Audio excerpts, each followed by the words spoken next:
gloves turn into dreams of shoes. You know, practical things. Brown Shoe Fit is the king of shoes in Lincoln, with brands like Sorel, UGG, Brooks, Hoka, and more to make you fashionable and comfortable. Grab a new Ridge wallet or buy 3, get 1 free on smart wool socks for the ultimate stocking stuffer.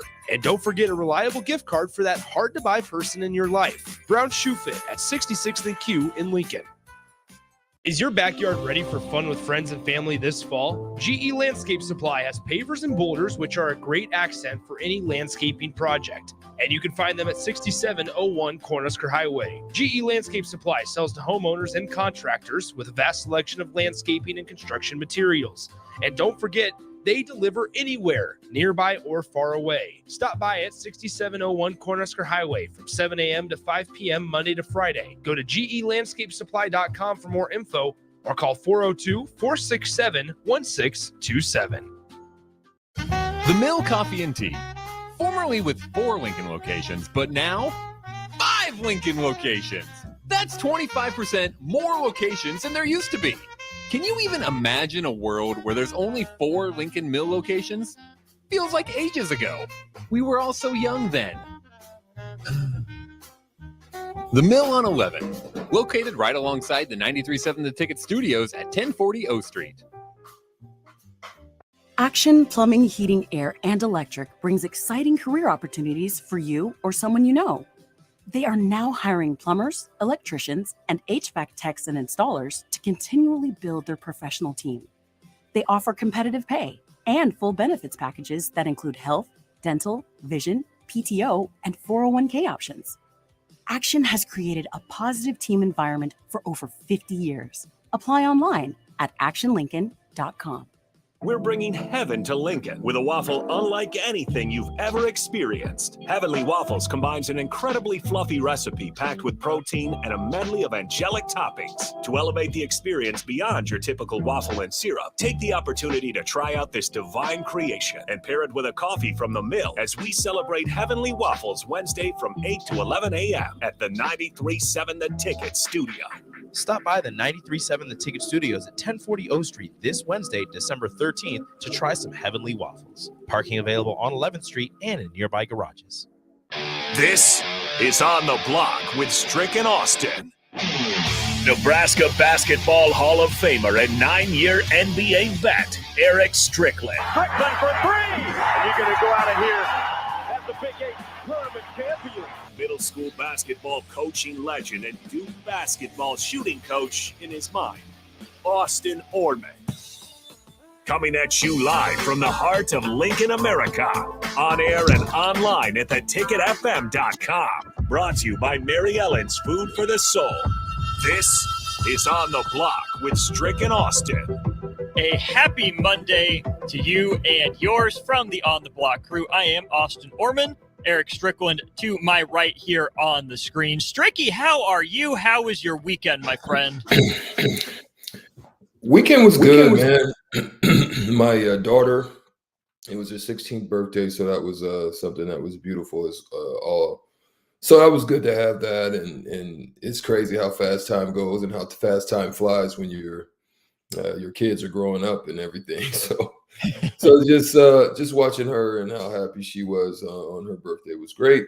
And then also to spend some time with fam and my sister. That's always been beautiful. I mean, the reason is when I think about that, Austin, I think about just because our parents divorced young, and a lot of families have that. A lot of families have, divorce, create a split or a gap or something like that. But with me and my sister, man, she was with my mother and I was with my dad. And so, that time and space sometimes over the course of time, especially with an age gap difference, you're talking 6 years. When you're teens, you know how that is, right? I know the listeners would understand that if you have a brother or sister that's younger and it's like, oh, the nagging little sister or the nagging little brother. And you go through those years in the league and just all of the rigmarole that goes with that. So it's always good to get here and get a chance to hang out with my sister because now we're grown. We get to have great and different types of conversations. That's awesome. Sounds like Monday motivation to me is the holidays are getting near, really, I think, setting the tone for family gathering. So that's incredible. I'm glad you had that time. I'm looking forward to seeing you back here in studio tomorrow. Glad you were able to get away and have those conversations in that time. That's great. We do want to thank Mary Ellen's Food for the Soul for sponsoring our show. Find them down at 29th and Pine Lake here in Lincoln. They are not open today, not open tomorrow, but they're back open again on Wednesday. Stricky, we are nearing the end of the time that the NCAA football transfer portal is open. We're about halfway through this 15-day window, I believe, or if it's the 30-day window, we're about, a third of the way through. Plenty of time still for guys to enter. That's all they have to do is put their names in. Quick little Nebraska recap. Let's start with the news of the day. Jeff Sims officially enters the transfer portal. He's expected to graduate here in just about a week or so, a couple weeks from Nebraska. So for the second time, he plans to enter the transfer portal, this time as a graduate transfer with 1 year of eligibility remaining. Strick, we don't have to rehash the ups and mostly the downs of his time here at Nebraska. You wish the best for the young man. Seems like he has a good head on his shoulders, that the team still respected him. His coaches appreciated his efforts behind the scenes, even though he wasn't successful on the field. Does he get another look at a Power 5 school? I don't know. But I think two things are true. We wish the best for the young man, and Nebraska has to do better at second go-round. Yeah, I think so too. And I probably would assume that he goes to probably a group of 5. You could see him at a place like maybe like a Toledo, those type of teams. You could probably see him at a Cincinnati or something like that. I don't even think UCF. I wouldn't even say that. And here's why. I mean, you go from Georgia Tech, not a perennial powerhouse in the ACC or anything like that. Different style of football. And then all of a sudden you go up into big time Power 5 football and just don't perform. So in every level that you've been at, there was a lack of performance. And so I can't see another Power 5 school taking a chance on it, a flyer or anything like that, especially with the upgrading that's happening in some of the schools like the Pac-12s. You have Washington, Oregon, UCLA, and USC coming into the Big Ten. That merger is going to happen. And you also have other schools that are finding their way into the Big 12, like Arizona and Arizona State and the likes of them. So, yeah, I just don't see it happening per se. And, I could see something like San Diego State, Fresno State or something like that, but I just don't see it. I'm with you on that. Okay, so that's who's leaving Nebraska. Who's coming to Nebraska? We still don't know. One of Nebraska's early options is off the board. Sam Leavitt announced his commitment to Arizona State. He's a West Coast guy. He will get closer to the West Coast. So that's where Sam Leavitt, again, a backup this year at Michigan State, threw a touchdown against Nebraska, ends up. But Strick, there's a lot of smoke around the fire that started for Kyle McCord to Nebraska. I believe he is on campus today or in Lincoln today. At the very least, he is visiting this week, as is teammate Julian Fleming from Ohio State. These guys were both very highly rated out of the state of Pennsylvania. Fleming in 2020, Kyle McCord in 2021. I know he's not the dual threat type of guy that you said was tops on your preference list, but even despite that, I think he would at least raise Nebraska's floor. I think he would be a good fit for what Marcus Satterfield has done in the past. But then I think Nebraska still has to go out and at least try to get another guy behind Kyle McCord out of the portal if it's true that he's coming to Nebraska. Yeah, I think we kind of got a internal look when Flight Tracker popped up where there was some form of a trip going into Columbus. And we weren't talking about Columbus, Nebraska. We weren't talking about Ernst Hausman. We weren't talking about that. But when that happened, you was wondering who could that be? You know what I mean? Like where obviously we know we need some receiver help. So you look at their roster and you can say, well, what's going on in Columbus? Are they going somewhere else? Is it kind of like a drop point? But now with private flights, you can go into the places that you really want to go into. Like if you wanted to go into Toledo and you wanted to go into any of the other, preferred cities, you could. So we were wondering, and then all of a sudden you see this, and then you see it's a combination deal where these two want to work there. And I think there's an understanding with that combination deal where it's a kind of 2-for-1 type of deal. There's an understanding with being a quarterback that you want to get on the same page with your receivers, right? This is something that we saw, like you can see when a scout team quarterback comes up and then there's a scout receiver with him.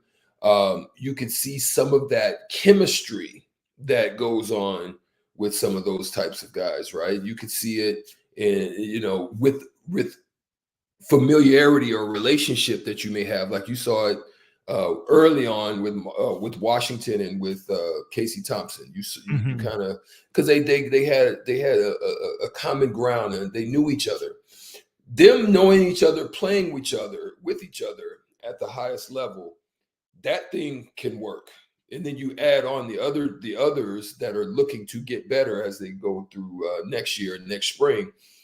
This could be a possible good thing. You know what I mean? Hopefully, because listen, Fleming's a Blazer. Like, he's kind of like a Trey Palmer type to me. You know what I mean? Like, you get somebody that can bust the top open, but that is skilled enough to do some other things in the route tree. That's something that can add a good addition to your wide receiver room and your quarterback room. There's no question about that. I like that idea. The idea of both of them, I think, is huge. It, knocks out two needs in really, one swoop. I think that the speed that you're talking about shows up, but I also think Fleming, was the number one player in Pennsylvania and went to Ohio State for a reason, because he's pretty well-rounded, right? I think he would be a little more well-rounded than Trey Palmer. Maybe, a step slower than Trey Palmer, but not much, but maybe some more of that intermediate type of game where you can use him deep. You can still use Lloyd deep. You can still, get Coleman on some of those shots, but try to teach him to be that true kind of number one, fuller route tree type of guy. To the text line here real quick, we have Ryan in Nashville asking, why is McCord and Fleming to that degree too leaving Ohio State? It hasn't been announced. That there's nothing out there. I don't necessarily want to speculate. Who knows in this day and age? Maybe it's NIL. Maybe Kyle McCord, heard rumblings or didn't think he was going to get a fair shake next year. Maybe just wanted to change the scenery. It could be anything in this day and age. And then Tommy on the text line, it's 402-464-5685 if you want to join in the conversation. Tommy says he's okay with a pure pocket passer because we've had dual threats for 6 years and haven't made a bowl game. I don't care what the style is, Strick. I'll keep going back to this. I don't care if it's an athlete type, a dual threat type, a run first guy, a pass first guy. I don't care about how it looks on the field as long as it's all running right between the ears. I want an elite processor, a guy with elite feel for the game that's going to make the right decision. Nebraska can build around a pocket passer. Nebraska can build around a dual threat guy, but they can't build around someone that doesn't have it all together between the ears, that doesn't know what he's doing out there on the field. So as long as Nebraska's putting up points on offense, keeping them off the board on defense, I don't care how it looks. Just find a way to score more than the other team. Yeah, there's no doubt about it. But here's what I would say. If they can land this is the type of transfer portal work I like, where you're actually pursuing and landing good gains in areas that you really need to improve on, right? And so look, and an example of this, and I'm not harping on it, but I'm just creating an example similar to there's other coaches that do this. There's some that just don't like to do it and don't want to get in the transfer portal or play at all. And then they're finding out, i.e., Jimbo, not Jimbo, in Clemson. Gosh, Dabo, Sweeney. Yeah, Dabo. My mind just drew a blank. But what I'm saying is he don't like to play in the transfer portal, but now he's finding out that you might want to get in there and get involved and stop playing around and playing games with it, because here's another idea. I love coaches that pursue the areas of their need and they're hidden. So for example, Deion Sanders right now, everybody is coming down on them, and they should. But they were a terrible team. I just think they had all the hype. They weren't very good, and it showed in the areas of their weaknesses. But look what they do. They go in the transfer portal and they hit. I don't care. How do you land 5 offensive linemen in the transfer portal? It's hard to land any lineman of any type of quality in the transfer portal, but you're able to go and get. I just love coaches that are doing that. I'm looking at Rule. I'm looking at the addressing of the areas of their weakness. I still think line is one of those in some areas. I think they got better, but I still think they can improve and build off of that. I want to see what's next in that area if they can also land McCoy, because you're going to have to protect the pocket passer. You can't. Right. I don't think you can have the same type of line play in the pass game that they've had, and they've gotten a little better, but it's still not on par to what they need, especially for a pocket passer.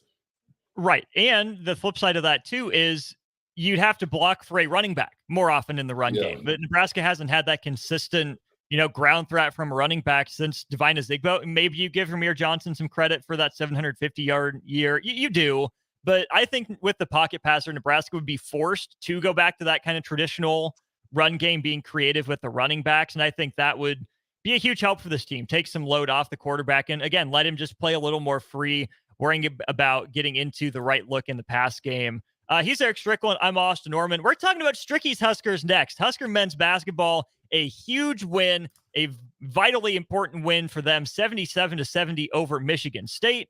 We'll break that game down a little bit, get Strick's thoughts and some reaction from the Huskers snapping a 7-year, 11-game losing streak to Sparty. If you have any thoughts on that game, let us know, 402-464-5685. We'll get back to those when we get back to On the Block. At Jimmy John's, we don't make sandwiches. We make the sandwich of sandwiches. We use fresh veggies because we don't hate salads. We just feel bad for them. We make our sandwiches exactly how you want because you're the one who's eating it. And we bake bread all day, every day, because stale bread isn't bread. It's croutons. Sandwich history is written by the victors. Good thing we have legible handwriting. Jimmy John's, the sandwich of sandwiches. Order pickup or delivery on the app. Gray Diesel and Equipment Services is your go-to place in Lincoln for repairs and maintenance for diesel pickups to Class 8 over-the-road trucks and trailers, from bumper pole utility to full-size semi. Gray performs DOT inspections and are a service provider for fleet companies like ARI, Element Fleet, and FleetNet. They're a family-owned business in operation since 1952, and they keep a clean, friendly shop. Customer service is their top priority. Give Gray Diesel and Equipment Services a visit today with easy access just off I-80 and North 56th Street. Introducing the Planet Fitness Guide to getting that post-workout glow. Step 1, what's your why? More epic energy? Better sleep? Blow off steam?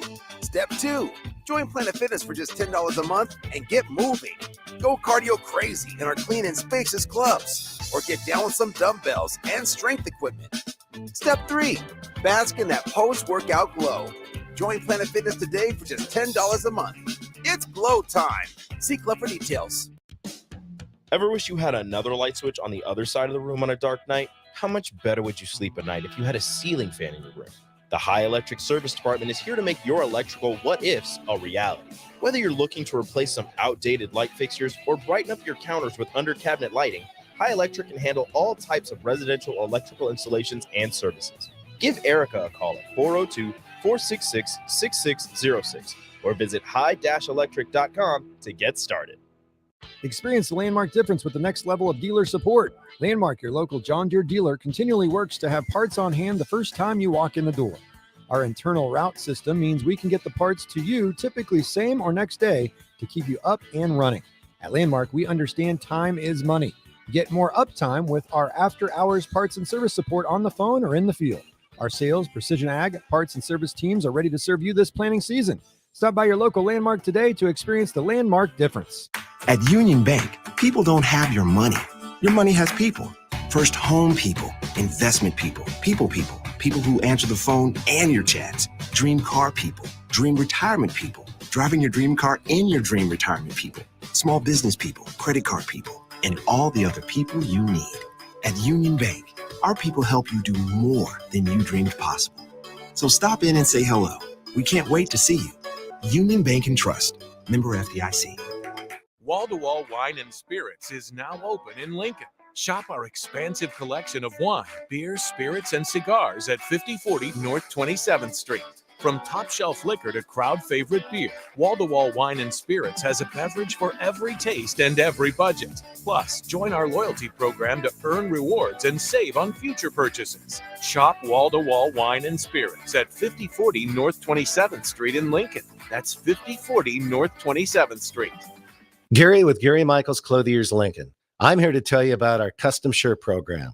When you come into the store, we measure your chest, mid-waist, and sleeve length. Enter the measurements in an app, and we create your data fit size. You then try on one of our 99 data fit shirts for the proper fit. After that, pick out the fabric, collar, cuff, placket, and in roughly 2 weeks, your shirts are delivered at the same cost of buying off the rack. And by the way, the neck fits too. Gary Michaels Custom Shirts at 56th and Pine Lake Road, Lincoln.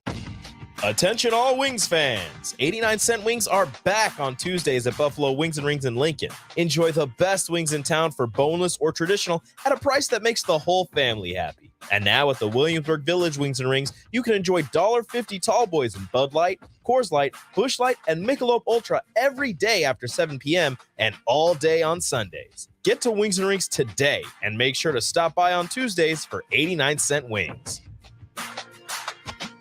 This is where it happens. Long hikes with friends, kayaking adventures with family, more horseback riding, zipline gliding, rock face climbing, hammock camping fun than you could ever imagine. And it's all outdoors, amongst the trees and across the prairie, here beneath Nebraska skies. Plan an outing today at yournebraskaadventure.com. Sponsored by Nebraska Game and Parks, aired with the Nebraska Broadcasters Association and this station. 93.7 The Ticket, Fox, KFXL weather. Brought to you by Bryant Air Conditioning, Heating, Electrical, and Plumbing. Your Lincoln forecast for today, expecting lots of sunshine. It'll be mild as well. We'll see a high around 50. Tonight, increasing cloud cover with the low near 25. And tomorrow, mainly cloudy skies. A few flurries are possible, especially in the afternoon. We'll see a high of around 38. I'm meteorologist Kyle Clucker from 93.7 Ticket and theticketfm.com. Now back to On the Block with Strick and Austin on 93.7 The Ticket and theticketfm.com. We're back here on the block. Austin Norman and Erick Strickland with you. Talking some Husker hoops. The Huskers get back on the board against Michigan State, snap a 2-game skid with a 77-70 win. 2-game skid on the season, an 11-game losing streak to Michigan State that had been since late January of 2016, since Nebraska had taken down Tom Izzo's team. Strick, we can talk about anything that stood out to you about the box score, but the biggest thing being there in the arena last night watching this game, the poise. That's the Nebraska team that I thought we were going to see, a team that never let Michigan State get on a run bigger than 7-0, that always had an answer for what Michigan State wanted to throw out there, that found a matchup that worked and went after it. Against Creighton and against Minnesota, Strick, Nebraska looked lost. It looked confused far too often, and I didn't expect that from a veteran team. This was one of the best basketball games I've witnessed in person, not just as a Nebraska fan and because Nebraska won, but it was two veteran teams trading punches, no lead bigger than 7 either way throughout the game. Every time Pinnacle Bank Arena would get back into the game, Michigan State would hit a shot to quiet the crowd. It was a close game. It was a tightly contested game, and it played out the way I think Nebraska wants its games to. Nebraska shot better, which helps, but Nebraska never panicked. They never let Michigan State have a big snowball run, and that feeling, that vibe, that sense of calm yet energetic, play on both ends of the court, that's what I expected out of a veteran Nebraska team that we finally saw last night. Yeah, it looked like the two instances. Before I address the box score thing, because I think you can take some lessons out of that. One of the things I want to look at is this: when you're at home for the stretches that Nebraska was at home, there's a lot of comfort, right? You get real comfortable. You didn't really have to go out of the region too far, and there's things at times when coaches are sharing things with you. They're telling things about the way that you're playing or things that you're missing or things that you need to do better. There's a sense of you start smelling yourself, even though you're not that, but you kind of can get into that mode. Now, let's be honest about it. I don't know what's going on with Michigan State right now. Like it is crazy. This team was a deep run NCAA team, still have both their same guards back. Mm-hmm. I have no clue what's going on with this team, but it doesn't discount what you just said is the mental edge that they had over Nebraska in that the long stretch of years that they've continuously dominated had a tough one last year. I thought Nebraska should have beat them last year. Maybe this same team, with a lot of its players returning with the additions of some, felt a little bit more confident about the way that they played them, started to now listen, because now you take 2 bad L's that you should not. One, you shouldn't have lost to Minnesota, and then one, you just kind of laid down against Creighton. And all of a sudden now, you got a tough Michigan State team that comes in. I think they're still on schedule for that stretch that we talked about. I think if you go down and get K-State, I think you're still on schedule. I'm not disappointed about the Minnesota loss. Ultimately, if you can rebound and take care of home, I've always said taking care of home is important. Now, I want to just address how this game played out. Like you said, the game played out the way it played out because of the numbers. The numbers tell the story.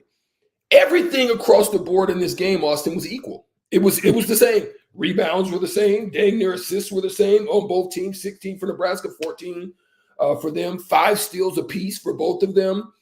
4 blocks for Nebraska. 9 turnovers for both of them. Points, fouls, even. I mean, across the board, shooting percentage. Guess where the difference is?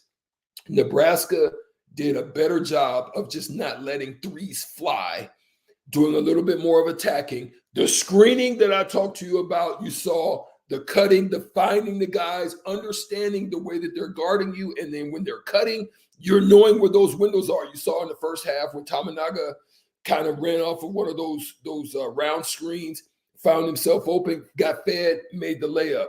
But then you have CJ Welcher banking threes. Those are nights where you're just like, you know what, we good tonight. So shooting 54% from 2 to 43%. Threes are pretty equal, 47 for Michigan State and 43, and both of them shoot over 80% from the free throw line. That's the difference in a 7-point win in this particular game, because you rebound the same too. So everything being equal, what's going to differentiate you in a specific game to help you to pull it out? That's a quality win because of the numbers and because they did just a little bit more than what Michigan State did in order to pull out a 7-point win. And I think it's a win that's going to appreciate in value. Right now, it's only a quad 3 win because Michigan State's 4-5, and it was at home. But I think that's a win that gets up to at least very high quad 2, if not quadrant 1 by the end of the year, again, rated by the NCAA's net ranking. So I think you got Michigan State at a good time. You took care of business while they were down, and then they'll get better, and that win will look better through really nothing you did, but just through Michigan State getting better. A quick look at the box score here, Strick. For Michigan State, Tyson Walker had a great second half, but Nebraska limited him. Again, only 2 points for a while. I mean, a long stretch of like a couple points.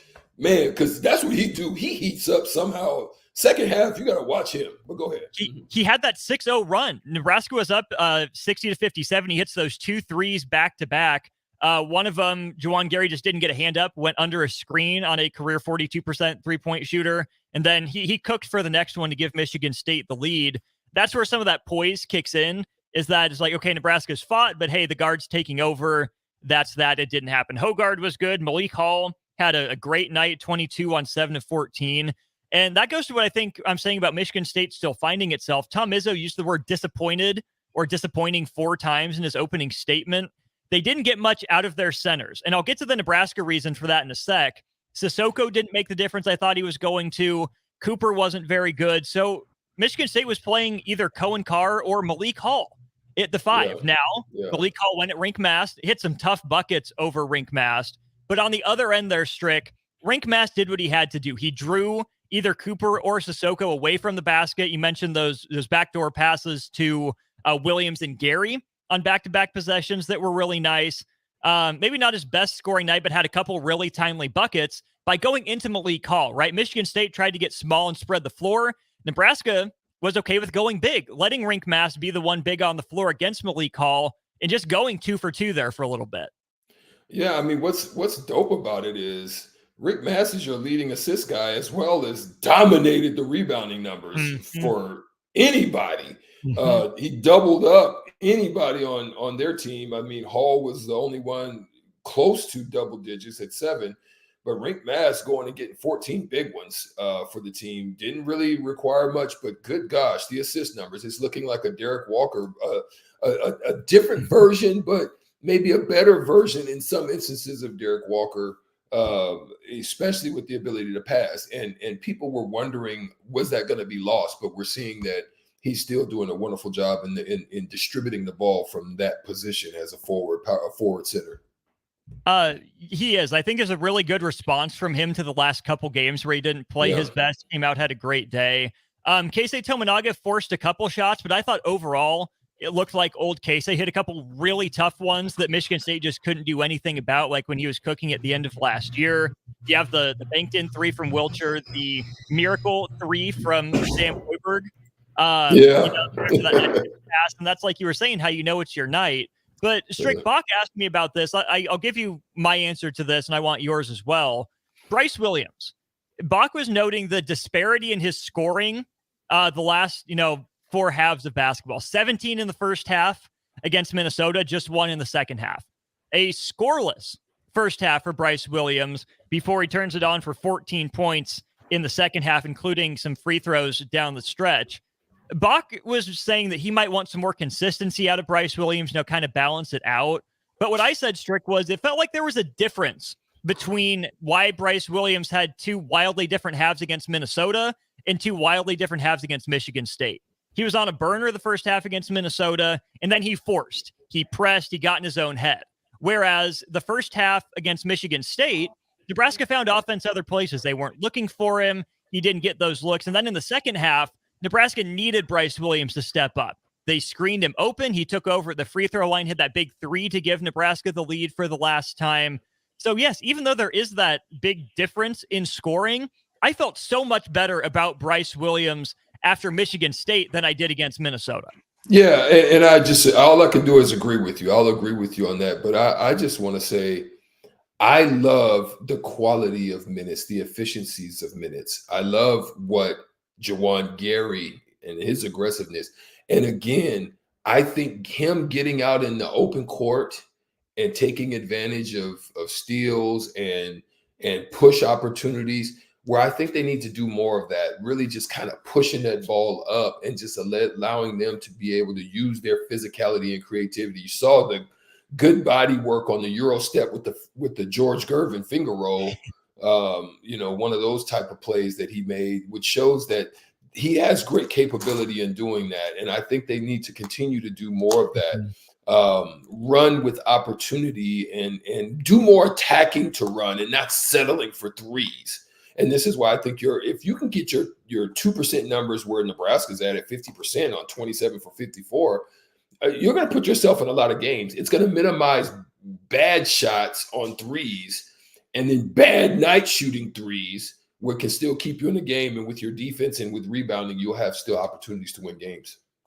A great response to a 2-game losing streak by Nebraska. They win at 77-70. They go 3.5 minutes without scoring to end the first half, but are only down 3. Michigan State, no field goals in the last 3 minutes. That basically balances out there. Great response from Fred Hoiberg and his team. Their next game will be Sunday afternoon down in the Little Apple. Nebraska going down to Kansas State. I'll be down there for coverage. Make sure you follow me on Twitter at Austin_Orman for some live videos, some pictures, and the usual game feed from Manhattan. So just give me a follow by Sunday. I'd really appreciate it. He's Erick Strickland. I'm Austin Orman. We'll take a break. We'll wrap up hour 1 of On the Block in just a moment.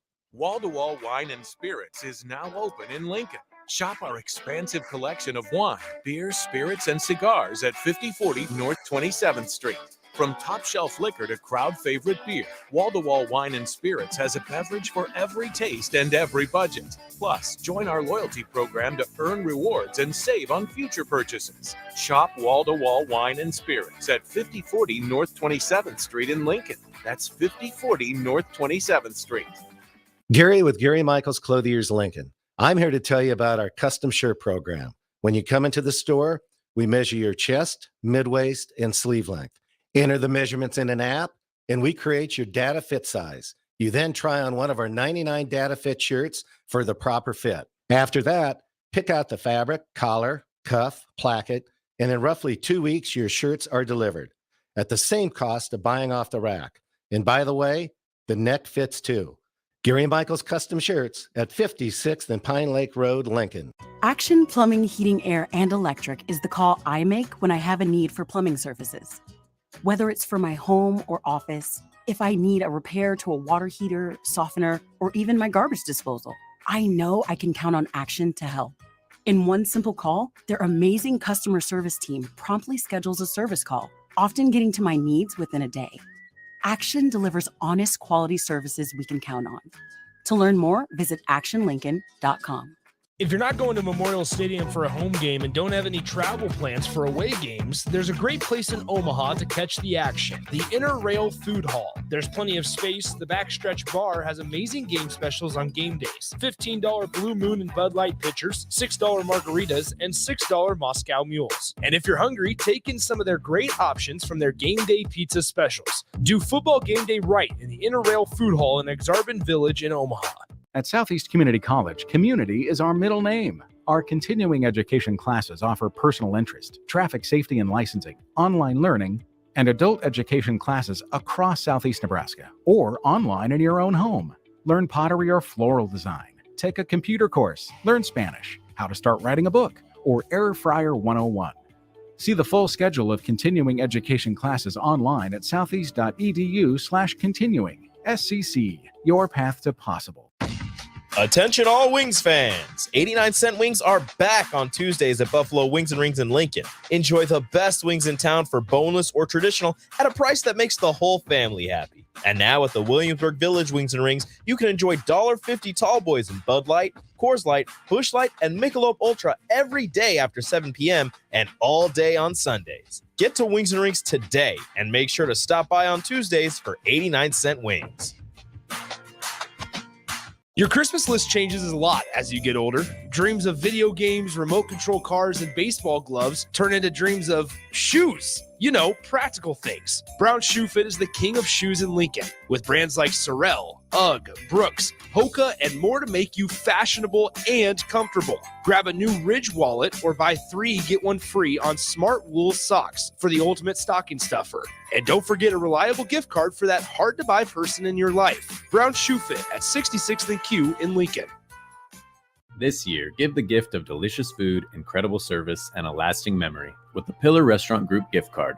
When you purchase a $50 gift card, you receive a $5 bonus card, or purchase a $100 gift card to receive a $20 bonus card.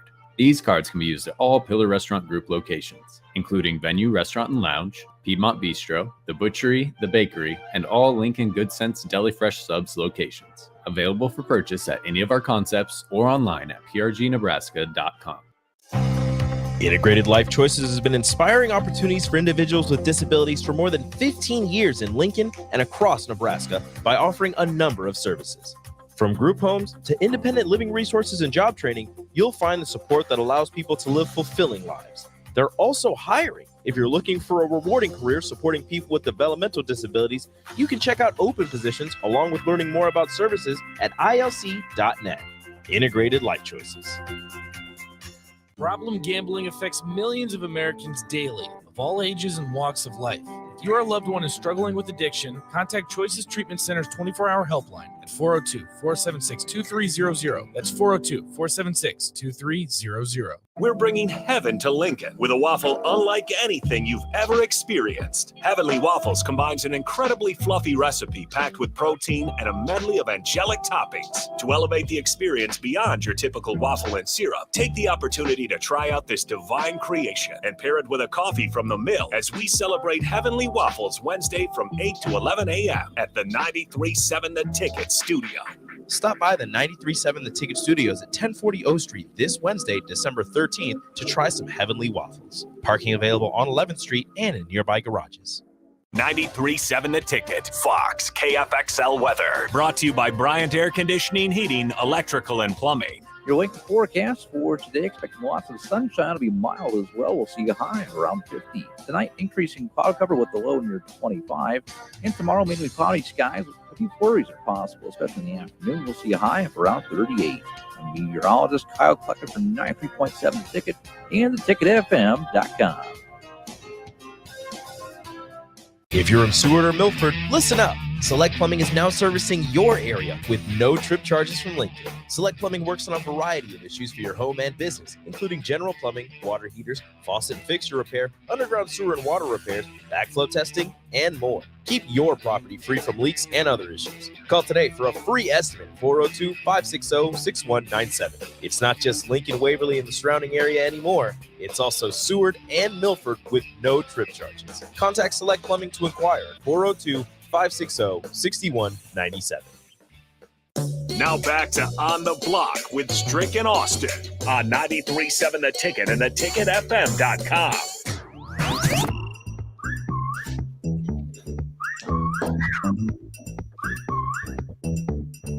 We're wrapping up hour one of On the Block. Austin Norman and Erick Strickland with you here. If you have any thoughts, again, on Nebraska men's basketball's win over Michigan State, let us know.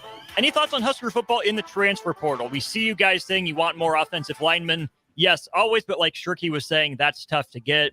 You know, it's also tough to get $700 million, but that's okay. Shohei Ohtani did that over the weekend. Stricky, can you believe it? 10 years, $700 million. Shohei Ohtani will earn more from the Los Angeles Dodgers than the entire American League Central paid out last year. Yeah, that is an amazing contract that was awarded to Shohei Ohtani. But listen, I love the story behind it, right? Coming obviously from Japan. He's an outfielder. He's a pitcher and a designated hitter. So he benefits from the rule changes drastically, going to the overall designated hitter status, which is that benefits him and his abilities and versatility. Obviously, the Tommy John surgery and then the tears and being out for injury, those are some things that would give any organization pause. But the fact of his versatility helps to just kind of get over the mental part and the aspect of that. He's the AL MVP 2021 and 2023, just this last year. But the story I mean by that is Shohei signed a league minimum salary contract at $545,000 per year and only got only. I'm not just saying like it's small money, but got a $2.3 million signing bonus to do it. Then he takes another stab in order to avoid arbitration, where he ends up signing for $8.5 million in 2021, which was a 2-year deal, and that kept him from going into arbitration. Now it's his turn. He says he's going to be a free agent. They step up 700 stacks, but he's looking like Bobby Bonilla a little bit on the 700 stacks because there's a lot of guarantees with it, but then he's due to be paid far and long after his contract is over. And he blew out Mike Trout's record of, I think, $429 million, as well as Aaron Judge. I think it was 300 something million. So listen, I think he's deserving. But then it's going to get back to the question of this, Austin. What is going to be the timing before he switches over and becomes either an everyday player or just be a DH guy? You know, be a big poppy, so to speak, just a straight DH guy. There's going to come a time when that's going to happen. When is that going to happen? Because I think otherwise he'll be overloaded. He's 29 right now, or will be 29 for this coming season. Pitchers are going longer than ever, but with the double workload, I think Shohei pitches till he's 35 at the longest. I still think 33, 34 is probably it for him once he starts exiting that prime. If the Dodgers have a great plan for him, maybe they're able to keep him going there. But if he was just pitching, maybe he would last till he was, 40. But I think he's even a better hitter than he is a pitcher. That's where I think he's going to make a lot of his money is hitting. And I'm glad you bring that up, Stray, because the Dodgers ended up paying for one of the best starting pitchers and one of the best pure hitters on the market in the same person. And they basically paid market value for both guys. If you look at some of those, huge contracts before, what Aaron Judge and Garrett Cole are making in free agency is $684 million. Two of the top line, players in all of baseball, both signed with the Yankees. $684 million for one of the best hitters, one of the best pitchers. Shohei by himself gets $700 million, which is a preposterous number, but I think also speaks to just how badly the Dodgers wanted him. They pursued him a lot coming out of Japan. They didn't get him the first time. He goes to their, crosstown counterpart, the Angels. But most industry sources were saying $600 million, which is still plenty of money, don't get me wrong.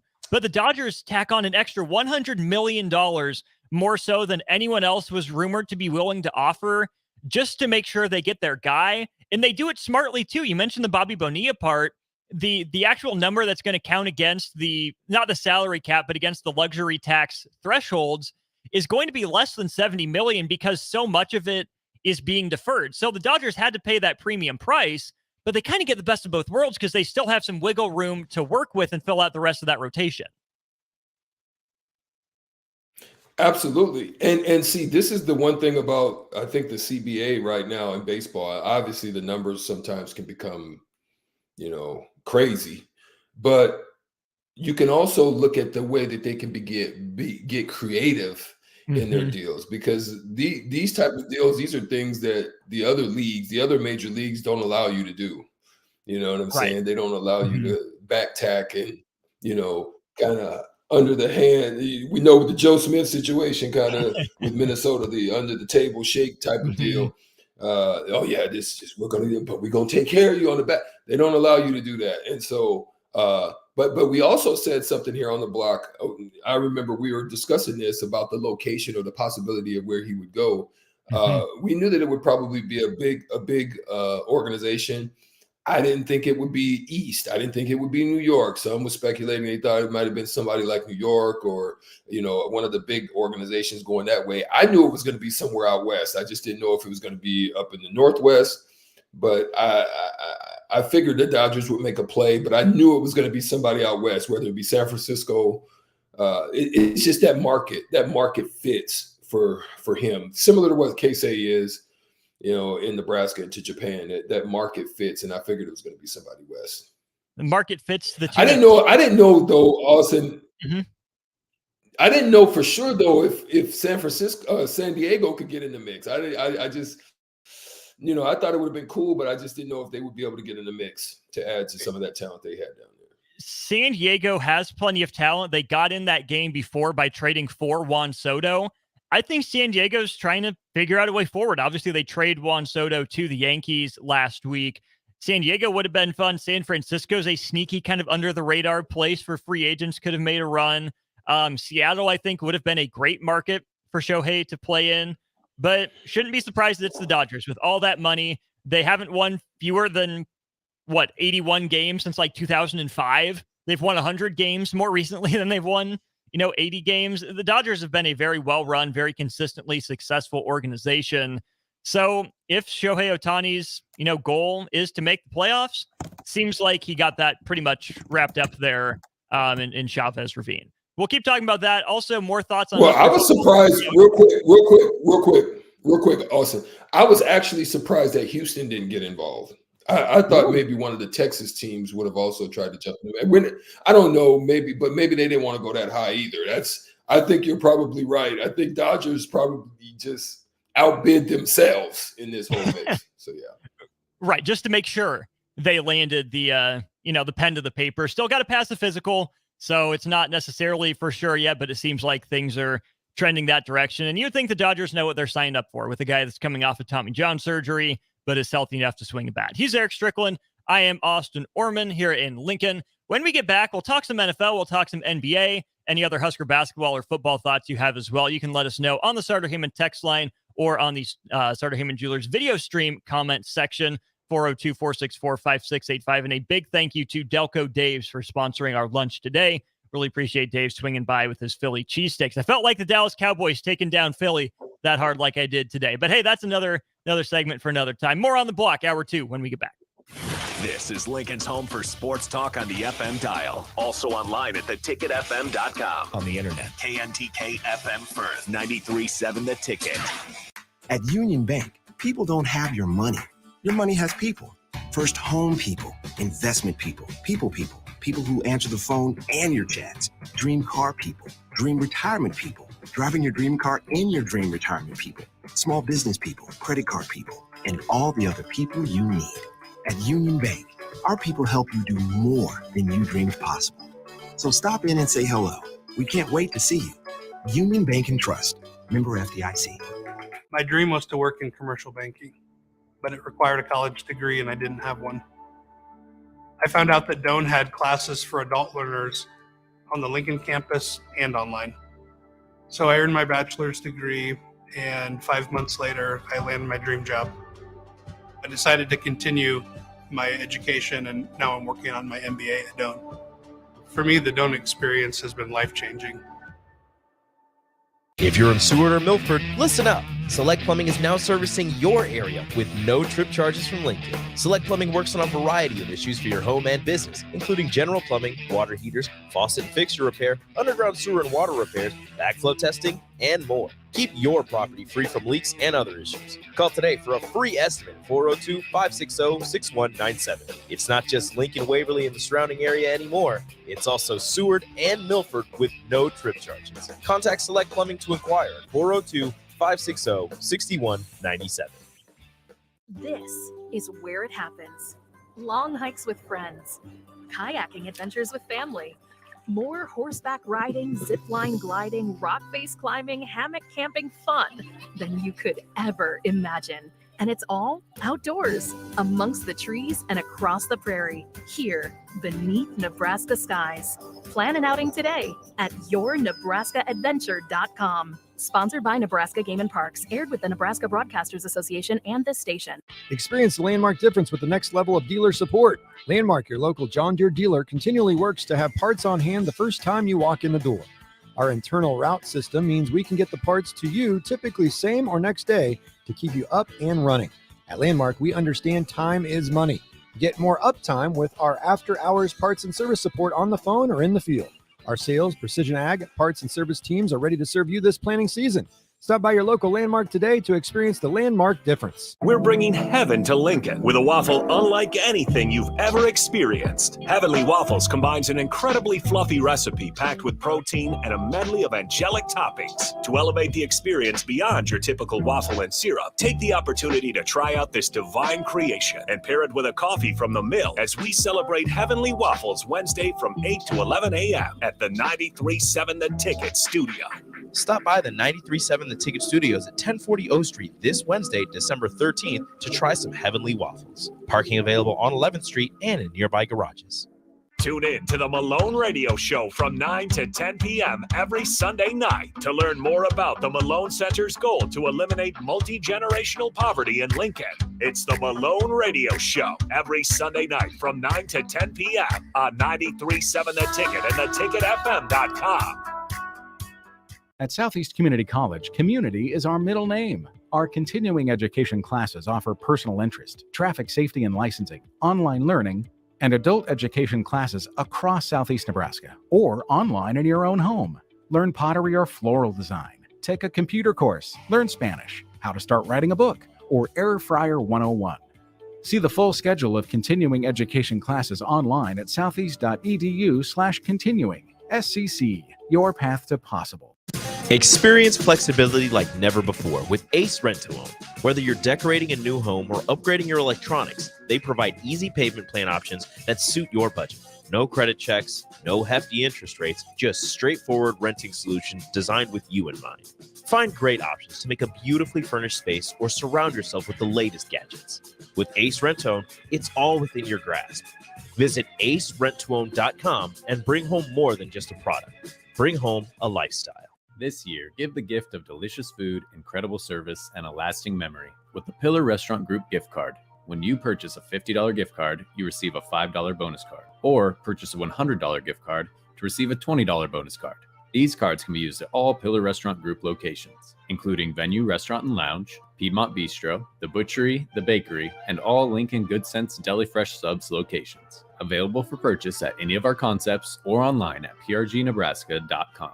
Sunday morning. It's quiet, not in a weird, too quiet way. Calm, peaceful, tranquil. You pour yourself that cup of coffee, you slice yourself a hearty chunk of one of Beatrice Bakery's breakfast breads. Now, maybe you're an apple streusel guy. Nothing wrong with that. I can respect that. Personally, I'm a turtle nut man. Something about those pecans. But the real ones know, don't sleep on that date nut bread. Sweet, but not too sweet.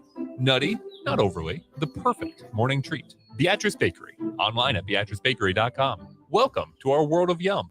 Action Plumbing, Heating, Air, and Electric is the call I make when I have a need for plumbing services. Whether it's for my home or office, if I need a repair to a water heater, softener, or even my garbage disposal, I know I can count on Action to help. In one simple call, their amazing customer service team promptly schedules a service call, often getting to my needs within a day. Action delivers honest, quality services we can count on. To learn more, visit actionlincoln.com. 93.7 The Ticket, Fox, KFXL weather. Sponsored by John Henry's Plumbing, Heating, and Air Conditioning. Your link forecast for today, expecting lots of sunshine. It'll be mild as well. We'll see a high of around 50. Tonight, increasing cloud cover with the low near 25. And tomorrow, mainly cloudy skies with a few flurries are possible, especially in the afternoon. We'll see a high of around 38. I'm meteorologist Kyle Clucker from 93.7 The Ticket and theticketfm.com. This is On the Block with Strick and Austin. Nebraska Basketball Hall of Famer and 9-year NBA vet, Erick Strickland. Strickland for three! And you're going to go out of here as the Big 8 tournament champion. Middle school basketball coaching legend and Duke basketball shooting coach in his mind, Austin Orman. Coming at you live from the heart of Lincoln, America. On air and online at theticketfm.com. Brought to you by Mary Ellen's Food for the Soul. This is On the Block with Strick and Austin. Hour 2 of the show on 93.7 The Ticket and theticketfm.com originates here at 11th and O Streets. That's where I'm at. Stricky on the road. He'll be back tomorrow. On the Block, brought to you by Mary Ellen's Food for the Soul, 27th and Pine Lake, 29th and Pine Lake here in Lincoln. Big shout out to Starter Heyman Jewelers for sponsoring both our text line and our video streams. Jim, we see you on YouTube. Plenty of great texts on the text line. Dave, Isaac, K-State hater, Ryan, Tommy, and the rest of you. Really appreciate y'all tapping in. A lot to get to here in hour 2 of the show. We will not have our normal weekly conversation with Brian Munson. Brian's having some medical stuff done today. So no conversation with Brian Munson, no recruiting check-in, but that's all right. We got you covered anyways. We'll talk some NBA in-season tournament here in just a little bit. But Strick, I do want to turn our attention from the face of Major League Baseball right now to the face of the NFL, to Patrick Mahomes, Andy Reid, Travis Kelce, and the Chiefs. They lose last night to the Buffalo Bills, 20-17, the final score. And it was, another tight game between these two teams, much more defensive than we've seen over some of their pretty high-flying matchups across other regular seasons and especially the postseason. But, Strick, this game is notable for how it ended, of course. There's that completion from Mahomes to Kelce, who reverses field, throws the lateral all the way across, and Tony ends up running, the final 20 yards or so of that play for what would have been a go-ahead touchdown with just about a minute to go, but it never counted because there was a flag for offensive offsides. Kadarius Toney was lined up in the neutral zone before this play, and it was wiped off the board. Buffalo ends up winning. We can talk about the receivers. We can talk about how the defense has really stepped up. We can talk about Kansas City having 5 losses. But the more interesting aspect of this to me is how the Chiefs have handled this, specifically Patrick Mahomes. His post-game handshake with Josh Allen, he's saying that was the worst call I've ever seen. Reiterates that in post-game. Andy Reid says, he wasn't happy in post-game either. Comes out today that, Kadarius Toney never actually checked with the official to make sure he was onside. He was clearly offsides, and the Chiefs are, just used to getting away with stuff. So it serves them right to get this call. Strick, clearly the Chiefs were in the wrong here, but I think this is the first time in Patrick Mahomes' NFL career that the general public has been against him, right? Like, oh, what are you talking about? What are you complaining about? You're wrong, stop whining. I feel like Patrick Mahomes has had a really good reputation for a superstar. No major, controversy or scandal or anything like that. Maybe a little bit with his younger brother off on the side. But Patrick Mahomes has been, a real good face of the league. He's elevated his game, his play. He's been a great ambassador for the league. And I just feel like last night was weird. Really, the first time that I felt public perception was like, come on, Pat, you're better than that. Do better. You're wrong. And that was just weird. But it's also impressive that it's taken this long to have one of those moments. Yeah, I will say he's had a pretty stellar record. He's kept his nose pretty much clean. Like you said, outside of his brother, he himself hasn't been much of an issue. The organization doesn't have to worry about a Patrick Mahomes doing anything to hurt the brand of any form, out on off the field type of stuff. But I think you're seeing the spoiled brat of the NFL, not him only, but the organization. You've had the benefits of the doubts for so long. I mean, you can go back and just look at film of how they benefited from way worse calls, no calls in situations in which allowed them to win games that they probably shouldn't have won, right? And then there's where the crybaby. It's like the kid that goes into the candy store and they pick up the candy and they just start boo-hooing and whining, and then you're looking around and people are looking at you like you're crazy, and then all of a sudden you have to buy the candy. That's kind of sometimes what I feel about referees, is that sometimes they'll throw the whistle to the benefit. Sometimes, I don't want it. We're here. That's what it seems like. I'm not saying that they're doing that, but I'm saying that's what it seems like. But definitely they've been the beneficiary of big no calls and a whole bunch of situations with refs that have gone in their favor as opposed to the other way around. So it was like you're saying, if he does the right thing, if he does his check, if he weighs, then by rule or by their referee rules, the referee is supposed to say, hey, back up, or you're off or something. He'll yell to them. And being a wide receiver, I had to do that a lot too myself. But if you don't do that, then they don't have no obligation to tell you a doggone thing. They're just going to call what they see. Sometimes they don't call what they see, because you've seen false starts. I mean, guys jumping on them from the tackles. You can tell it's an inch before. They could throw them on those situations all day long, and they've been a beneficiary of that too. They really have. And again, they've been really good, and good teams get more calls. That's just how it goes, right? The league wants to, prop up its best players and its best teams. It's a business interest, but it also just makes sense. You give those guys the benefit of the doubt more often than not. But that brings me to a couple things, Strick.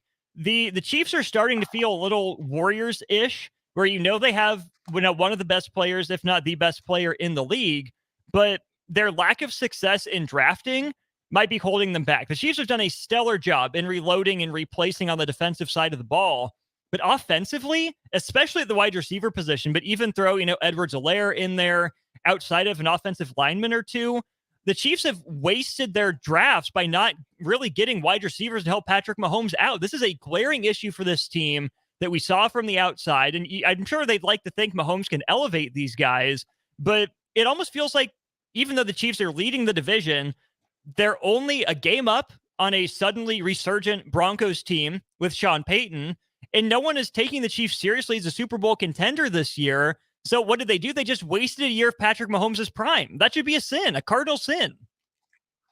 Well, this is what I'm glad you got it to this point, because that was the next place that I was going to go with this team. Is they look very vulnerable. Like I said, this record shouldn't even be 8-5 right now. I think you could possibly throw in one, maybe two losses in addition to what they have right now at 8-5, leading the division as well. We've always thought that this was one of the more difficult divisions to be in, and now with, like you say, the resurgence, we thought Denver would have been a little bit better early on. Now they're starting to kind of emerge a little bit late, but we're seeing their vulnerability, and they got away with it last year with losing Tyreek Hill. We see their vulnerabilities now starting to reveal themselves, show themselves a lot more, become more spotlighted, in that it's something that Patrick Mahomes can't overcome by himself. Yes, he has the ability to raise guys up, but then they still have to do a better job of getting younger talent in, because we're seeing the patchwork type of way that they're going about it right now. The patches are starting to strip off the clothing, and it's not working anymore, right? Kelsey can only do so much. He's still one of the best to do it. 10 targets for a tight end. that means, that's his go-to guy. And then, at the other position, Rashid Rice, I mean, let's be real about it, 10 targets for him as well. But that's not really who you want to be targeting. You want to target somebody on the outside. So they've got work that they got to do there, because Tony's not obviously an answer. Scanling, we knew, was kind of on the downslide. Sky Moore, nothing there. And then you got running backs that are only doing the more job outside of the tight end. So this team's I think they're in trouble. And as long as they keep getting the benefit of the doubt from the referees, they're gonna emerge and be better. I just don't think they go deep into the playoffs this year. And it goes back to what we talked about with the quarterback situation. Once the quarterback gets this big bag,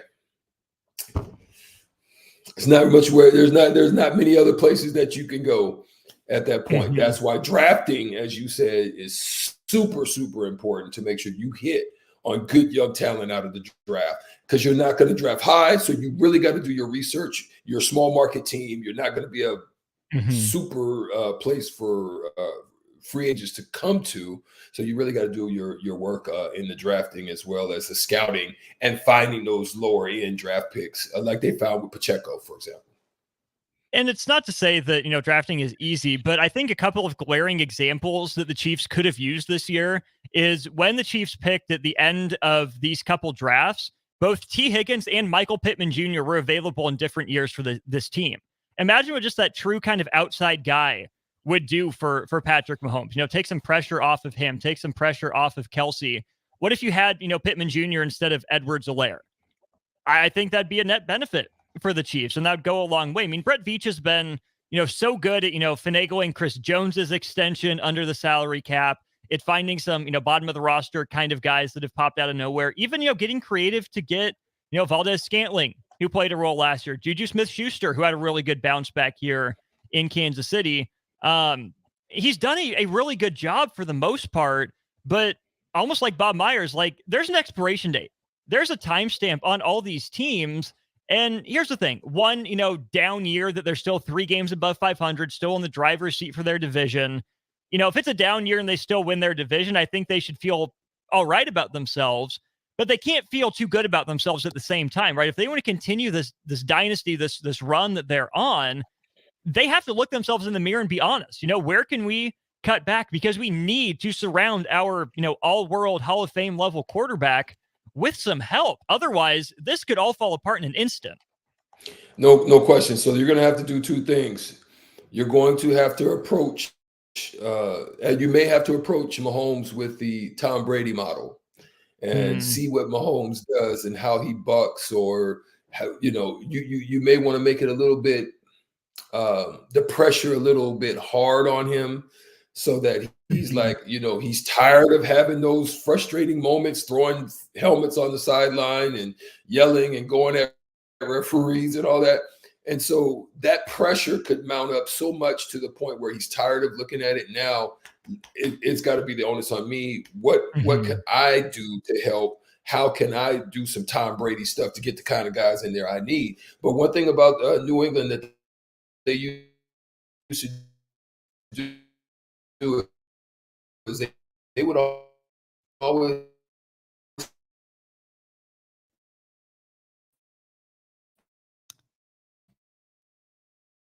might have lost Stricky.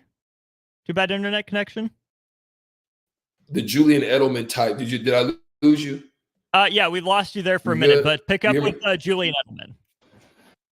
Okay. Yeah, they're not finding those type of guys, those gems. And so what we need to do is they need to figure it out. And because you're going to have a cycle of it, right? You see the cycle now affecting itself on the wide receiver room. They try to keep the defense strong so that they know that the abilities of Patrick Mahomes can help them to still win games, right? But now the next cycle, I think, of their fall is going to come at the worst place for Mahomes, which is going to be the line, because they're not going to be able to keep that intact. Because guess what they're going to do? They're going to go out now and try to find skilled players. If you don't draft them, they're too young. You still got to find somebody that's going to be able to take those lead roles in those wide receiver one positions, so forth and so on. You've got Kelsey. You're not worried about that. Kelsey's actually took onus on himself and took less salary than he probably even could have took as being the best tight end in the NFL at this point. So there's still some things to fall. I think the line is going to be next to fall if they don't if they don't start addressing certain areas and finding these gems that they need so that they can keep their line intact and continue to protect Patrick Mahomes. Gator, John, and Cortland, a couple anonymous texters. Appreciate you tapping in. Mississippi Mud Dogs fired up for his Packers tonight. They've got the Giants. Heavy says their true colors are showing. He said this a few weeks ago. He's comparing Mahomes to LeBron, that he's the equivalent when it comes to complaining and flopping when tackled. I don't know if I'd go that far necessarily. I think we've seen Patrick Mahomes respond to some real in-game adversity, but Patrick Mahomes has lived a charmed NFL life to this point, right? It's easy for quarterbacks in the NFL now with the hits they're not, allowed to take. And if there is contact, the rules incentivize selling it to some degree, right? Because you're a quarterback, because you're the face of the league, they want to protect that. So I think that's fair to say to some degree. But I also think Patrick Mahomes, this is the first real difficulty he's faced in his NFL career in terms of team construction. Think about all the guys he had coming. I mean, Hill and Kelsey, the obvious two, some good role guys. He piloted that offense to some, records in terms of points per game, points per drive, yardage, touchdowns, all that stuff. And now Patrick Mahomes is seeing how the rest of the NFL lives, right? Is that it's not that easy to keep it going for that long, that sacrifices are required. So yeah, it's a, down year for him in the Chiefs for them. And that streak to me is why I am so fascinated to see how, number one, Kansas City handles the rest of the year. Number two, how they handle the offseason. And three, what Patrick Mahomes looks like next year. Motivated Patrick Mahomes, Petty Pat, that we came to hear so much about during the Super Bowl runs, is real. He's still a good player. That ability is in there. But is he willing to, make sacrifices of his own to keep the team going? How does the team listen to him or rein him in if he's, trying to double down on something? And what does he look like, next year? How does this organization respond with him in front? This year's not over. I get it, but I'm not going to learn a lot about Patrick Mahomes over the rest of this year. I think his comments about the reffing were also, a thinly veiled criticism of his team. And he's frustrated that things aren't, finally, or aren't still perfect for his team. But next year, the response to this year will tell me how I think we need to view Patrick Mahomes in terms of his legacy. Well said. Well said. I mean, you just took a piece of what I said and what you said and put it in a big chicken pot pie or a football pot pie and cooked it up. And I couldn't have said it any better than that. I think that's something to keep an eye on. Keep a watch on how much is that feeling and that pain gonna get Patrick Mahomes to say, enough is enough. If the organization can't do it, and let's be honest, the organization outside of doing the diligence on specific players and going out and finding draft picks for where they land in the draft situation, they're going to get better in the draft situation because they're not going to be a top tier team as they usually are. I don't think they make a deep run this year. I think they're very vulnerable. I think they've been exposed, and I don't think the defense can hold them up. Now, the only other thing that can save them is just mediocre quarterback play out there. And you may come against a team where you have an elite quarterback and he just, performs to an elite level and just ends up beating you on a given night. So those are the things that you also have to be aware of. But keep your eye on the emergence of in the division of Denver, there's still plenty of games left in this season and plenty of time to overtake them. So just keep an eye on how this all plays out. Kansas City 8-5, Denver 7-6 in the AFC West. In case Jay is listening, we should also, give credit to the Bills, right? It's not just that Kansas City lost this game. Yeah. Good job defensively by the Bills. Josh Allen made plays early. They built their lead. They were able to hold on. And just like Nebraska needed that win against Michigan State, Buffalo needed this win just as bad, if not worse, Strick. They're one of 13 teams across the NFL that are 7-6. A lot of bad vibes in Buffalo, but despite the issues, they're still in the wild card hunt. And then you take your chances with a superstar quarterback, a wide receiver like Stephon Diggs, a solid enough defense. Buffalo had to have this one, and they found a way to squeak it out and get it done. Well, here's what's scary about it. I mean, great secondary, and Kansas City Chiefs secondary is very solid. Their secondary is one of the strong points in the run of the strong suits, I think, of their defense. Outside of their line and their edge, their rushing, with the likes of don't have to always blitz in order to get pressure. This team doesn't have to do that. So what's scary is that the Buffalo Bills are still heavy reliance on Stephon Diggs. 11 targets on this game, only 4 receptions for 24 yards. I don't know if he's disinterested. I just don't know if his timetable is starting to close out on him. Do they keep him? They're paying him a huge bag. So do you keep him? Do you use him as a trade option? Because guys like James Cook, are starting to kind of say, I can produce. He gets a little bit deeper routes. He's hitting on some of those 5-on-5 targets. If you're showing numbers, some of those targets are going to start shifting. And so we're going to keep an eye on that as far as what the Bills are concerned, as well as how things begin to shift. And if you're starting to see a lot of targets, you're seeing high target numbers with him right now. If his target numbers start to shift, you can kind of see that they may start to go away from him, and it could be some things looming as far as trade or moving on from Stephon Diggs. Brad, we see you on the text line. Again, thanks to all of you for chiming in on our Husker conversations, our NFL conversations. If you have any more thoughts, as always, 402-464-5685. Someone join John on the YouTube stream. Leave a comment. Let us know you're listening there. Facebook, Twitch, and Twitter comments also up and running for you. We'll step aside, maybe get Strick's reaction to the NBA in-season tournament. The Lakers dominate in the finals to win it. They're 7-0. The only undefeated team in in-season tournament history. What does it mean for the Lakers? How'd it go for the league? What's their perception of it? What did Strick think? We'll get those thoughts and more from the 9-year NBA vet on the other side. Is your backyard ready for fun with friends and family this fall? GE Landscape Supply has pavers and boulders, which are a great accent for any landscaping project. And you can find them at 6701 Cornhusker Highway. GE Landscape Supply sells to homeowners and contractors with a vast selection of landscaping and construction materials. And don't forget, they deliver anywhere, nearby or far away. Stop by at 6701 Cornhusker Highway from 7 a.m. to 5 p.m. Monday to Friday. Go to gelandscapesupply.com for more info or call 402-467-1627. Action Plumbing, Heating, Air, and Electric is the call I make when I have a need for plumbing services. Whether it's for my home or office, if I need a repair to a water heater, softener, or even my garbage disposal, I know I can count on Action to help. In one simple call, their amazing customer service team promptly schedules a service call, often getting to my needs within a day. Action delivers honest, quality services we can count on. To learn more, visit actionlincoln.com. Long hikes with friends, kayaking adventures with family, more horseback riding, zip line gliding, rock face climbing, hammock camping fun than you could ever imagine. And it's all outdoors, amongst the trees and across the prairie, here beneath Nebraska skies. Plan an outing today at yournebraskaadventure.com. Sponsored by Nebraska Game and Parks, aired with the Nebraska Broadcasters Association and this station. Tune in to the Malone Radio Show from 9 to 10 p.m. every Sunday night to learn more about the Malone Center's goal to eliminate multi-generational poverty in Lincoln.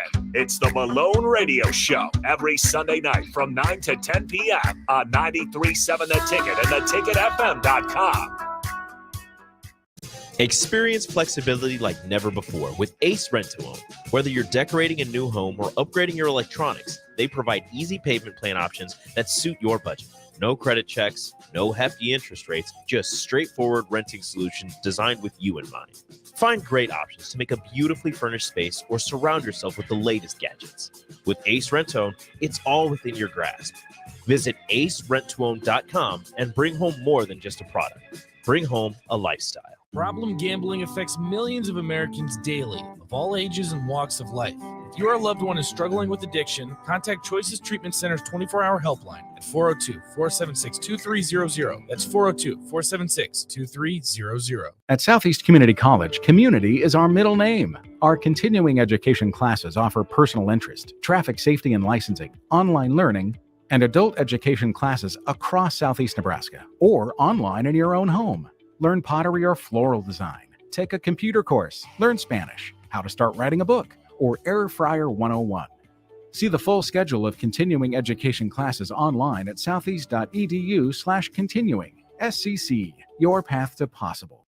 Tailored Lights is your go-to local manufacturer and installer of the best landscape lighting. Tailored Lights is excited to highlight the architecture of your home or business and provide a warm environment that feels safe. And for those outside the Lincoln area, they do ship across the country and are happy to work with anyone near or far with lights anywhere from 18 inches to 110 inches. Enhance your curb appeal with an exquisite Tailored Light today. Call 402-432-2572 or go to tailoredlights.com. Gary with Gary Michaels Clothiers Lincoln. As we celebrate our 40th anniversary, which started in Hastings in 1983, I often reflect on the Lincoln men's stores no longer here. They are McGee's, Ben Simons, Landon's, Rothschild, Sir Winston, Post and Nickel, Ragman, Murray's, Miller and Payne, and Joseph A. Bank. You know where I'm coming from. Gary Michaels has been battle-tested, and we are committed to serve Nebraskans as your premier store for men for many years to come. Gary Michaels Clothiers, 56th and Pine Lake Road, Lincoln. This year, give the gift of delicious food, incredible service, and a lasting memory with the Pillar Restaurant Group gift card. When you purchase a $50 gift card, you receive a $5 bonus card, or purchase a $100 gift card to receive a $20 bonus card. These cards can be used at all Pillar Restaurant Group locations, including Venue Restaurant and Lounge, Piedmont Bistro, The Butchery, The Bakery, and all Lincoln Good Sense Deli Fresh Subs locations. Available for purchase at any of our concepts or online at prgnebraska.com.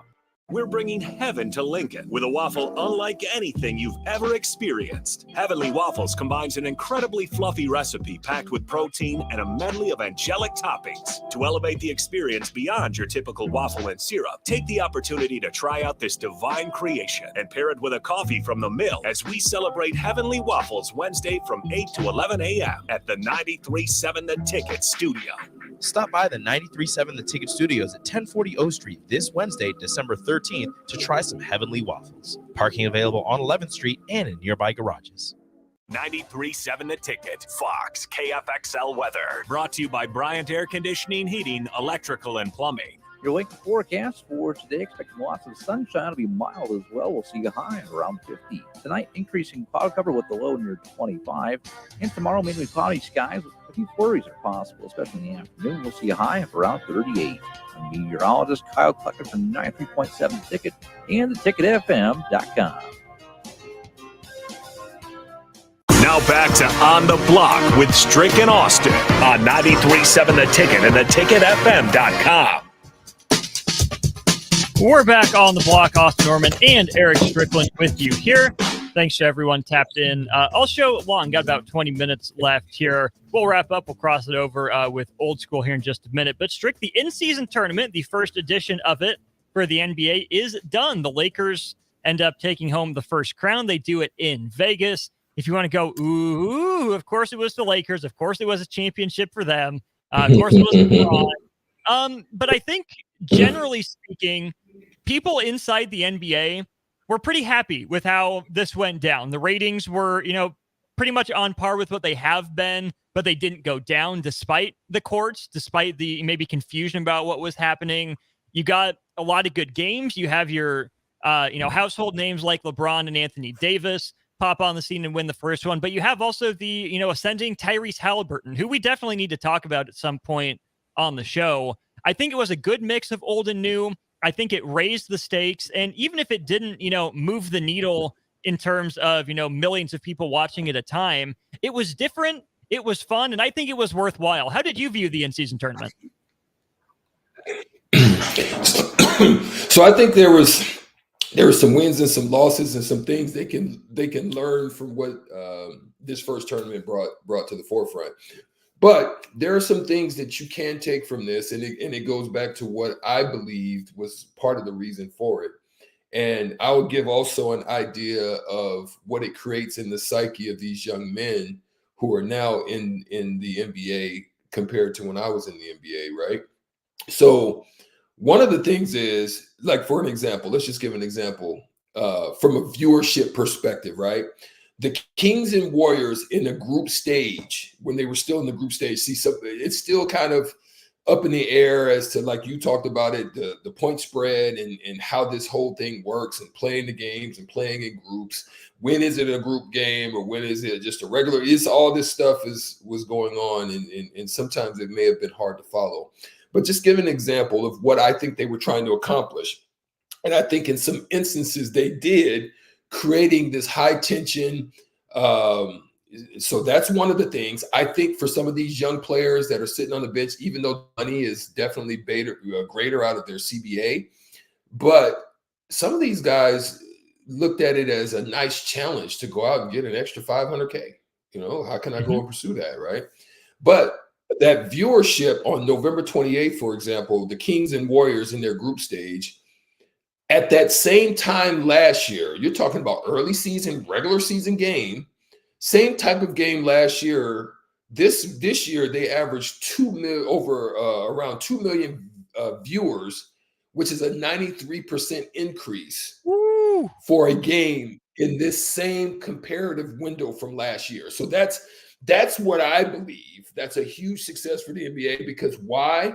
They're trying to make sure that they position themselves well in viewership in order to land the new collective bargaining agreement TV deal, right? So it went good, I'm sure, for ESPN, who's obviously been hurting in a lot of ways and leaking viewer fluid and just money in a lot of ways, and trying to figure out how to do something great. That was huge for them. I think a loser in this was the Milwaukee Bucks. I think, to get there and then watch Tyrese Halliburton, who came alive and is an emerging star right now. Keep your eyes out there in Indiana, how long he'll be there. His story alone, I think I sent you some information about his story, being a 0-star recruit out of the Milwaukee area, I believe. Yep. And the Wisconsin area, and just going on and finally getting a D1 he was going to let it go. He was going to go and play football if he didn't get a D1 not contract, but a D1 offer, scholarship offer, which ends up going to Iowa State and just doing a tremendous job. Yeah, for them. Now, I think a loser in this, Austin, is going to be the courts. Those courts were horrendous, bro. So bad. So bad. So unnecessarily bad. So bad. Yeah. And Luka Doncic made a reference of how slippery they were. The ball didn't bounce the same. On TV, they just had this this overwhelming look to them. I think that's something that they'll learn from in that instance. But again, the controversy that the Lakers, I think, had is how bad the refs missed that call against the Suns. With Reeves, it's like all the time out. It makes you wonder. What you're trying to put in place there, especially after all the moves that the Lakers have done and how they were able to keep it together. Especially with a flailing Golden State team, you're trying to keep somebody out west because you don't like Denver. Let's just be honest. The NBA does not like the fact that Denver potentially could dominate again out west. They definitely would love a Lakers emergence because of viewership. That's what it's really about these days.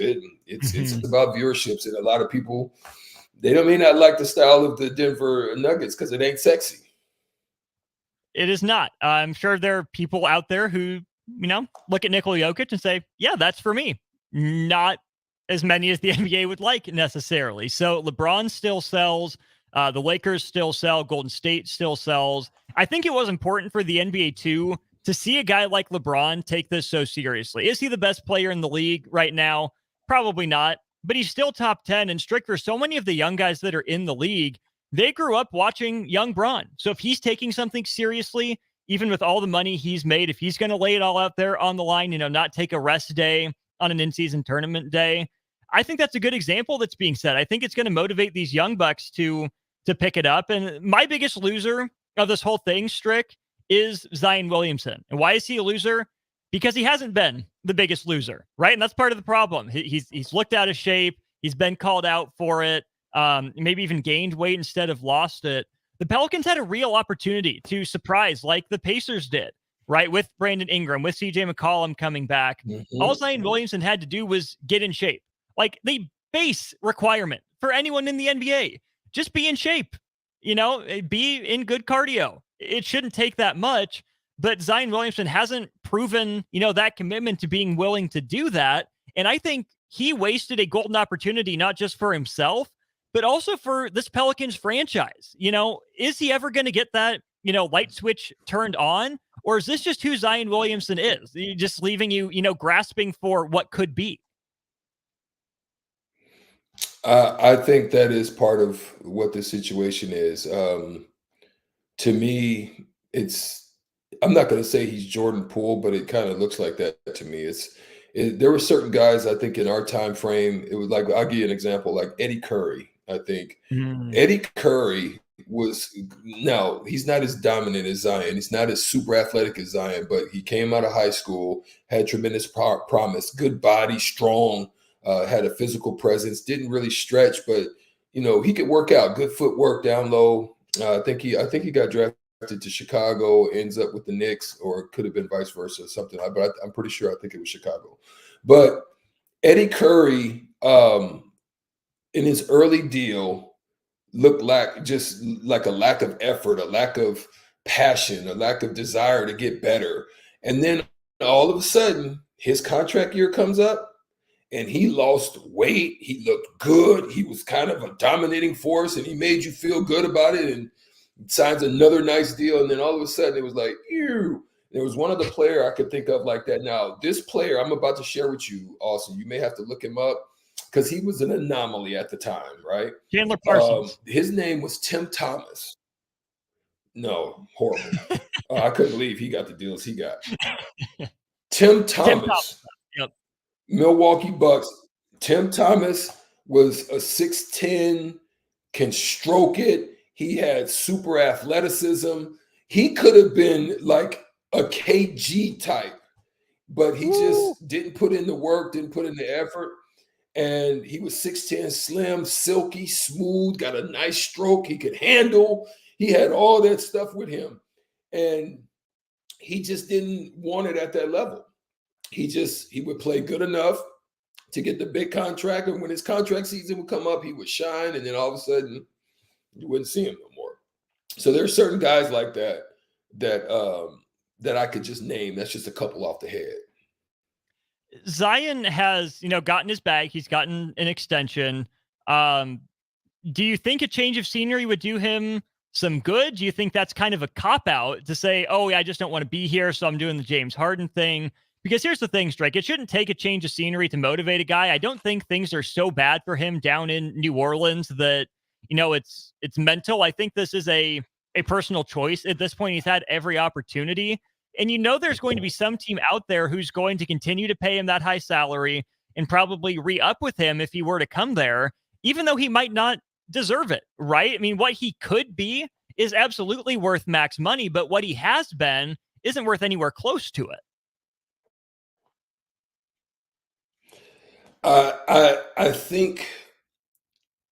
think you're maybe right, but I think the problem with Zion is he has superstar abilities, but don't want to be a superstar talent. I think he wants to be like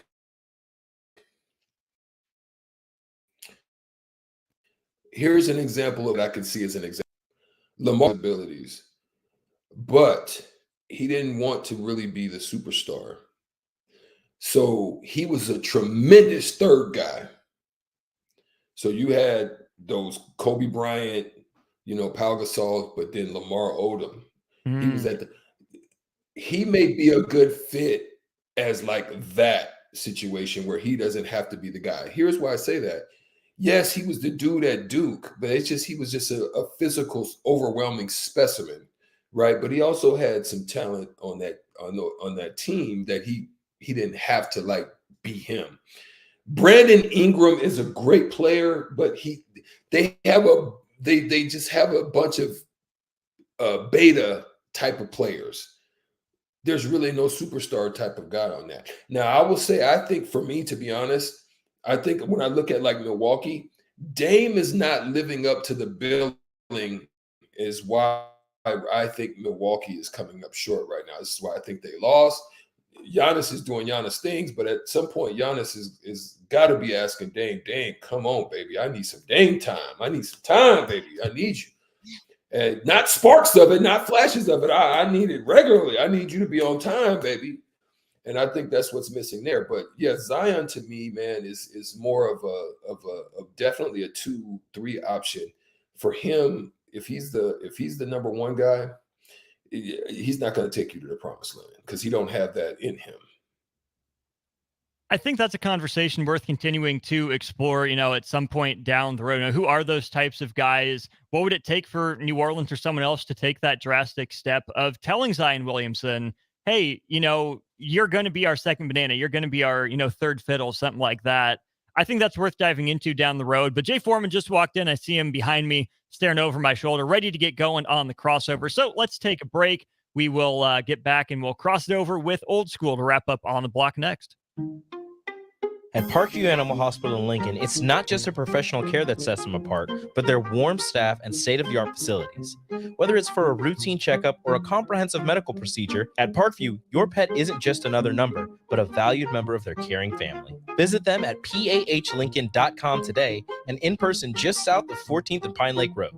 Parkview Animal Hospital, your pet, our passion. For happier, healthier furry friends. Belmont Chiropractic and Novotny Nutrition and Wellness specialize in getting rid of people's pain quickly and permanently. For 31 years, they've been extremely successful with advanced techniques in pain relief using spinal adjustments and decompression, detoxification, diet and lifestyle modification, and more. They are fully equipped to handle the most seasonal athlete, weekend warrior, car accidents, strains, sprains, and more. Is there anywhere you're experiencing pain on your body, or are you fighting decreased energy and depression? Consult Belmont Chiropractic and Novotny Nutrition and Wellness first at 402-476-8619. 93.7 The Ticket, Fox, KFXL weather. Sponsored by John Henry's Plumbing, Heating, and Air Conditioning. Your Lincoln forecast for today, expecting lots of sunshine. It'll be mild as well. We'll see a high of around 50. Tonight, increasing cloud cover with the low near 25.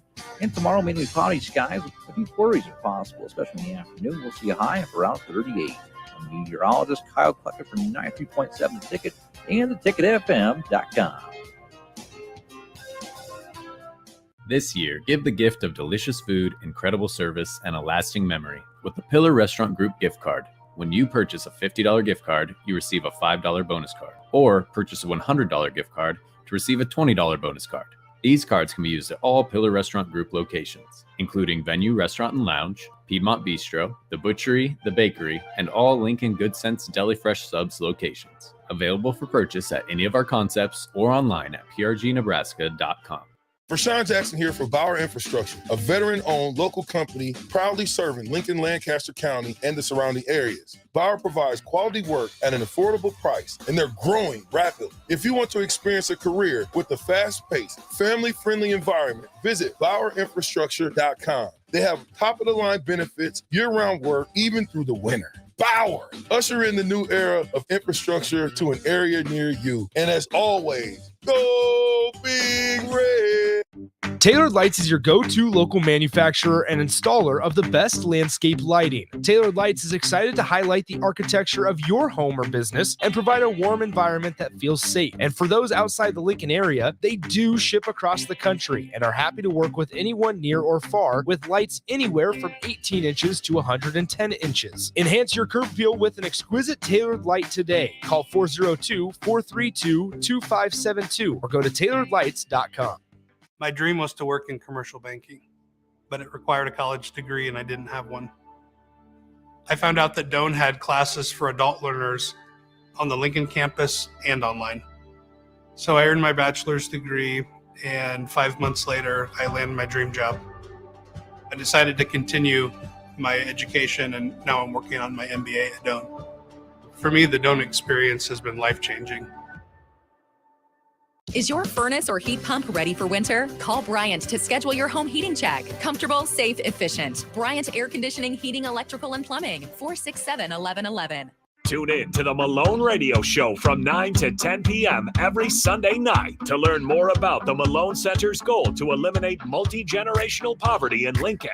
It's the Malone Radio Show every Sunday night from 9 to 10 p.m. on 93.7 The Ticket and theticketfm.com.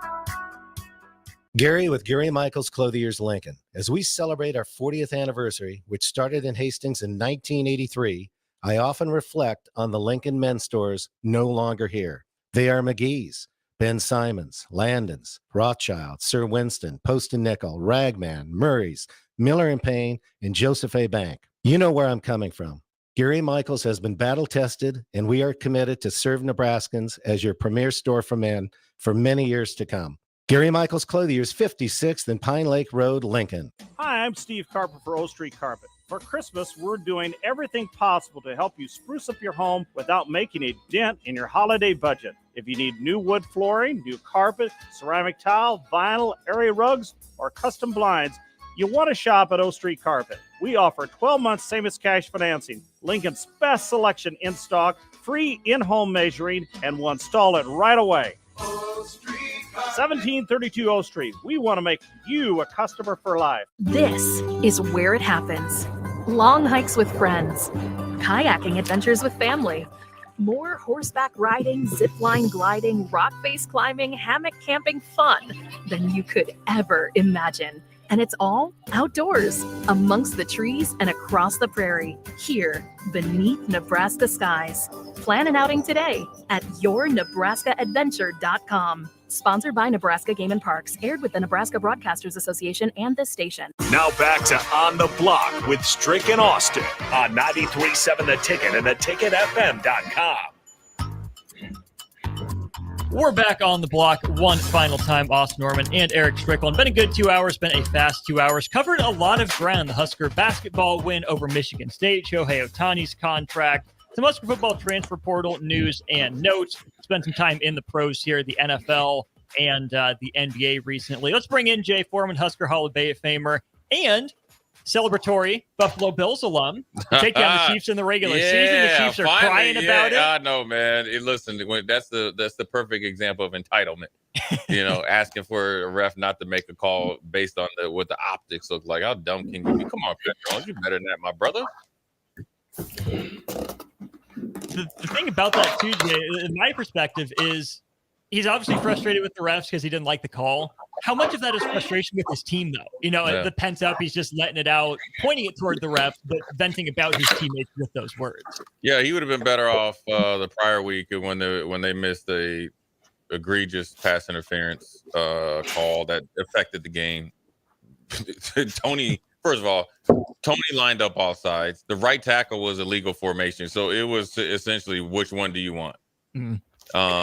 I think he's frustrated the way the season's gone. They lead the league in drop passes, so that affects the flow of the offense. So when you lead the league in drop passes, that means the plays are working. Mm-hmm. Guys aren't executing. So he's used to a very high standard. You know, he's the best quarterback in the league. He's not getting it. I think also there's been a little bit of lack of focus by his number one target, Travis Kelce. Rightfully so, I guess, when you're dating a billionaire superstar, you can, and you're going all over the place. But ultimately, they've dug their own. I wouldn't say grave, but they've dug themselves a little bit of a hole. But but ultimately, Kansas City with Patrick Mahomes and Andy Reid, they can get it together. Now, I will tell you this: it goes without saying, the loss of Eric Bieniemy, the edge that he brought with that team and that type of talent is actually what you need when you're trying to transition in a bunch of young rookies. We played this game last week, and I want Strick's thoughts on this. We took our franchise quarterbacks, right? You asked me. Oh, yeah. You took Allen. I took Burrow. Yeah. So those two guys and Mahomes are off the board, Strick. So no Mahomes, no Allen, no Burrow. Who is your franchise QB, you got Stricky? Strick looked like a Dak. He looked like a Dallas Cowboy fan. Who you got, Strick? No, I'm not a guy. I'm not a Dallas Cowboy fan. I do support them just because it's a place where I played, and I've expressed that before. I support all the teams pretty much of where I played, and then it goes by way of rank, and it goes by way of rank of my experience at that city. I'm not a big Dallas Cowboy fan. Yeah. But they did beat the brakes off Philly. I mean, they gave them that work. That is something that they did do. I got to commend them for that. Give them a hand clap. But I mean, so the question is, who do I like better at what position? Quarterback. Who, if you were starting a franchise, Strick, Patrick Mahomes is just gone, right? Josh Allen and Burrow gone. Who would you start Strickland's franchise with if you're the GM, Erick Strickland of whatever team? And it's not those three. Not those three, yeah. Whoo, that's yeah, it's tough, ain't it? It's the eyes of the beholder, right? It's beauty in the eyes of the beholder. At this point, as far as stylistically, I would have to look at a Brock Purdy. I would have to maybe look at a Trevor Lawrence, maybe. But there ain't many out there, my boy. Not your boy Hurt? The older, I'm still not going to consider Hurts. I like what he's doing with that team, but I'm still not sold that he's like a guy that I would go out and get. Now, listen, a young guy that I really like this year, and we're not talking about veterans, but a young guy, I like CJ Stroud, to be honest. Yeah. Yeah, I mean, he showed the ability to slice the NFL up, and actually sometimes Strick. You know what? I want to ask you about this. I'm gonna give my point. Then I want to ask you this in your experience. CJ Stroud actually, he was very dominant in college, but I think the way the NFL plays with the plethora of top-notch talent, regardless if it's Tank Dell, even you have Collins and guys that were Power 5 guys or potential, but in the NFL they gotten a lot better. And it seems like he's almost gotten better in the pros. Right now, it's early.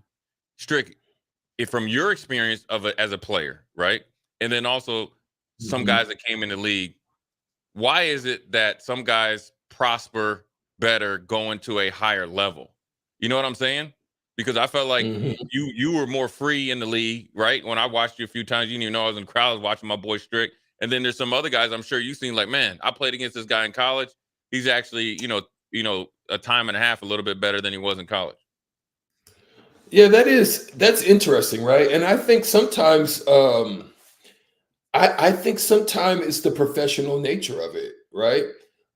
Some would take, Jay, the mentality of their understanding, like Biggie. Biggie said, more money, more problems, right? Mm-hmm. Some people look at their life in that manner, that the higher they go, the more issues, problems there is to handle. But then there's some that can kind of get in this silo and understanding the business nature of what it is. That means how to apply yourself, how to understand how to be a professional. So it's surrounding yourself, and you would understand this too, surrounding yourself with vets that help to teach you how to be a professional. For me, that was like Derek Harper. That was Cedric Sabalas.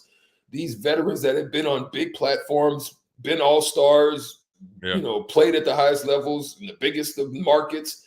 And they taught me how to be a professional, what that looks like, what my off-season looks like. And so there are guys that if they can kind of set their mind, and my mind had always been on MOB. And you know what that means, Jay. That's really has always been my mind. So I didn't get distracted by all the outside influxes of what goes on. I mean, yes, you partake in it because it's that life, but it's not your duo. Right. And I think guys like CJ Stroud, this is where I think Zion, and we just talked about Zion. This is where I think Zion has missed the mark, because I think he's caught on the outside. This is why I think James Harden is great, but he won't win because he's caught on the outside stuff. You know what I'm saying? Yep. This is why Kobe was who Kobe was. This is why MJ, you can see certain guys and understand why they are who they are, and it's because of their abilities to compartmentalize and put things into place of what they need to do, how they need to get there. I mean, I'm going to even give LeBron credit. LeBron gets credit for that too, in the way that he handles his business. I still think he carries a lot of BS-ness, you know what I'm saying? But that's just me, because he's that crybaby mentality and stuff like that. But I will say, I think that's why Steph, like some would say, I think Steph is actually better than LeBron. That's just my thought, because I think they haven't changed the dynamics of the game for LeBron, but they definitely changed the dynamics of the game for Steph. So that's why I think he's even better. Let's pause 10 seconds for station. I need to let Jay get his thoughts together. This is Lincoln's home for sports talk on the FM dial. Also online at theticketfm.com. On the internet. KNTK FM Firth, 93.7 The Ticket. Damn. Starting my week off this way, man. I was happy. I thought you was gonna be here. Then we vibing. We you know what I mean? We got, was it telepathy or something when you're long distance? Then just hit me up with that, man. Damn. I don't know. Maybe my mind works better when I'm on the screen. No, it don't. No, it don't. Strickland, we there right together, boy. We on the whole way down there. We ain't even talking. We vibing. You know, that but is a fact. I mean, you know, I think really, to be honest with you, it's very interesting to see guys like C.J. Stroud, but ultimately, Strick, when you look at the quarterback market in the NFL, and you could throw some guys in there that are, you know, up and coming, but look at a guy like Justin Herbert, right? Kind of, you know, a really freakish type of prospect, injury prone, but it's a byproduct of the environment that he's in as far as a franchise, right? Don't really have for whatever reason, their offensive line is not up to par, overspent on defense, and they just seem to never get out of the way, the Chargers. And then you got Lawrence down there in Jacksonville, where he looked like he was taking a huge step, a little bit of dip this year, sophomore slump. And then it's like a Baskin Robbins out of everything. You see a couple games out of Kyler Murray thinking he's, you know, making a turn. He takes the rest of the season off down the stretch. And then you'll see. Well, the new game came out, Jay. Oh, no, that's what I'm saying. And then Call of Duty coming up here soon, too. I hear Farley talking about he done. He done it. Kyler Murray is hoping that they get done with the season. He gets a hamstring. He'll be on Fortnite, Call of Duty, with Rainbow in there, Rainbow Six. He'll be on everything, man. Strick, I want to ask you this though. To be honest with you, I played with a guy. I won't name any names because he was a great teammate. And but to be honest with you, Strick, video games, literally, I will tell you, it might not have been the 100% reason why he didn't reach his potential. I'd be willing to say, without a doubt, it was 70%. Is there anybody that you played with that loved video games that much? And plus, you guys travel a lot more downtime than, you know, us in the NFL. As far as, you know, we only play 17 games. You guys play 82. But did you ever play with anybody that loved video games that much that it took away from their profession? Like, I can't say that I knew that there was anybody specifically that, because the video games weren't the same level that they are now. Yeah, they weren't as prominent. Yeah, you're right. I mean? You're right. Yep. Yeah. So, but I will say that when I was with that Knicks team, there would be lots of nights that it would be me, Spree, and Marcus Camby, and we would be sitting up in there playing Nintendo. Tecmo Bowl. That was it. We would be sitting up there playing Tecmo Bowl and getting after each other all night and talking crazy and, you know, little bets and stuff like that. So there would be some long nights where we would be up just in each other's room, but we would be inside. We wouldn't be, you know, we wouldn't be in the street. We'd be inside. Yeah, I mean, obviously there's always a healthy balance with anything outside of your profession that you need to just balance. And I think, you know, ultimately when you guys are talking about Zion, you know, the pain of discipline is short term. The pain of regret is for a lifetime for some guys. And I'm sure with him, whenever that is, whenever he's like, oh, okay, I'm sitting on hundreds of millions, he will have some sort of regret that he can't go back and get these young years in his life. And that's why I'm afraid for him, Strick, that when he finally realized what he's squandered, it might be too little too late. Anonymous Cubs fan. I agree. Anonymous Cubs fan on the text line. It might be Nick. It might not be Nick, but says that they would own you in Super Tecmo Bowl, Strick. So keep Anonymous Cubs fan in mind when you get back in town. No, not if I had the Raiders with Bo Jackson. If I had him, you in trouble, my boy. That's all heads to bed. That is night. Stricky, safe travels. We'll see you back here tomorrow. For the rest of you here on 93.7 The Ticket, appreciate you tuning in these last couple hours. Don't go anywhere. We got Old School with DP and J coming up on the other side.